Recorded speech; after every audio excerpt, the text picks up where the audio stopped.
السلام علیکم، کیسے ہیں آپ لوگ؟ ٹھیک ہیں؟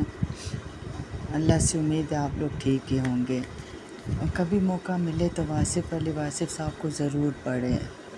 بہت نفیس اور بہت اچھے انسان تھے۔ میں ان سے کبھی ملی تو نہیں ہوں، بس ان کے بارے میں صرف پڑھا ہی ہے اور جو سنا ہے نیوز وغیرہ میں، تو بہت اچھی باتیں کہتے تھے، اللہ والے بندے تھے۔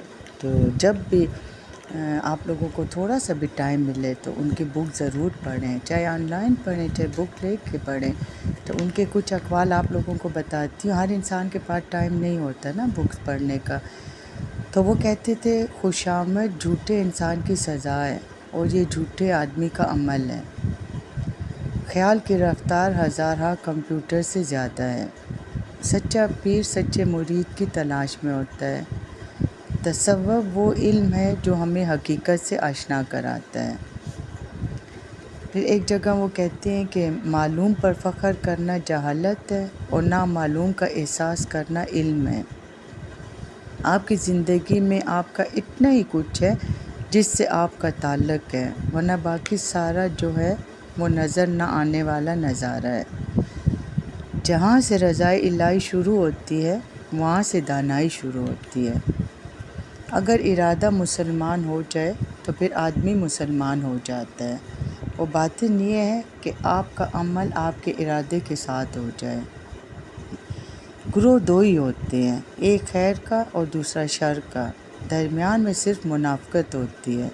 منافقت دونوں طرف مقبول ہونا چاہتی ہے۔ پھر اسی طرح ایک جگہ وہ کہتے ہیں کہ نفس کی دنیا میں کھانا کھاؤ گے تو صحت قائم رہے گی، اور روح کی دنیا میں کھانا نہ کھاؤ تو صحت قائم رہے گی۔ نفس کی دنیا میں جو سوئے گا وہ صحت مند ہوگا، اور روح کی دنیا میں جو سوئے گا وہ بیمار ہو جائے گا۔ آپ کو چاہنے والے، آپ کی بیماری سے نجات دلانے والے کسی اور شخص کے دل میں اگر دعا پیدا ہو گئی تو اللہ تعالیٰ آپ کو ضرور شفا دے گا۔ یہ تو آپ سب لوگوں کو پتہ ہے کہ ہمارے حق میں دوسروں کی گئی دعا زیادہ قبول ہوتی ہے، اسی طرح ہماری کی گئی دعا دوسروں کے حق میں زیادہ مقبول ہوتی ہے۔ تو کوشش کیا کریں کہ اپنے ساتھ ساتھ دوسروں کے لیے بھی دعا کیا کریں۔ کیا پتہ ہے ہمارے کسی ایک دعا سے دوسرے کا بھلا ہو جائے، اسے کسی بیماری سے نجات مل جائے، اس کی کوئی اور مشکل ہے جو حل ہو جائے۔ پھر ایک جگہ کہتے ہیں جو اہل باطن ہوتے ہیں وہ یہ کہتے ہیں کہ ہر چیز اللہ کی مرضی کے مطابق ہو رہی ہے۔ تزکیہ یہ ہے انسان کسی کو نقصان پہنچانے کی اپنی صلاحیت ختم کر دے۔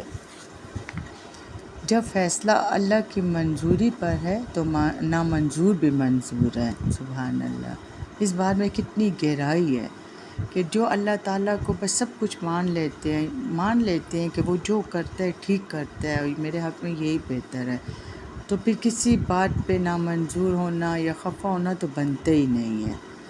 پیسے یا غریبی نیکی کے راستے میں نہ معاون ہے اور نہ رکاوٹ ہے۔ نیکی مالی حالت سے آزاد ہے۔ جہاں نفس نہیں ہوگا وہاں اشتعال نہیں ہوگا۔ آپ کی روح کو اشتعال نہیں آتا بلکہ نفس کو اشتعال آتا ہے۔ اللہ تعالیٰ کی پہچان اللہ تعالیٰ کی اطاعت سے شروع ہوتی ہے۔ حضور پاک صلی اللہ علیہ وسلم کی ذات گرامی سے تعلق ماتحتی کا تعلق ہے۔ اگر کوئی احمق راستے میں نظر آ جائے تو وہاں سے بھاگ جاؤ، کیونکہ احمق عذاب میں مبتلا ہوتا ہے اور اسے آپ ٹھیک نہیں کر سکتے۔ اپنی اولاد کو اپنے زمانے کا علم نہ دینا، کیونکہ آپ کی اولاد نے اپنے زمانے کا علم لینا ہے۔ جو جتنی بات سن سکتا ہے اس سے اتنی ہی بات کرو۔ حاصل کرنے کی تمنا دنیا ہے اور دینے کی تمنا دین ہے۔ جو حاصل کی جانے والی چیزیں ہیں اگر انہیں کسی پر قربان کرنے کی خواہش ہو جائے تو سمجھو کہ اس سے دوستی ہو گئی، محبت ہو گئی۔ یہ میرے اللہ کی شان ہے کہ کمزور کو طاقت دے تو وہ بڑے بڑے جانور کو اڑا سکتا ہے۔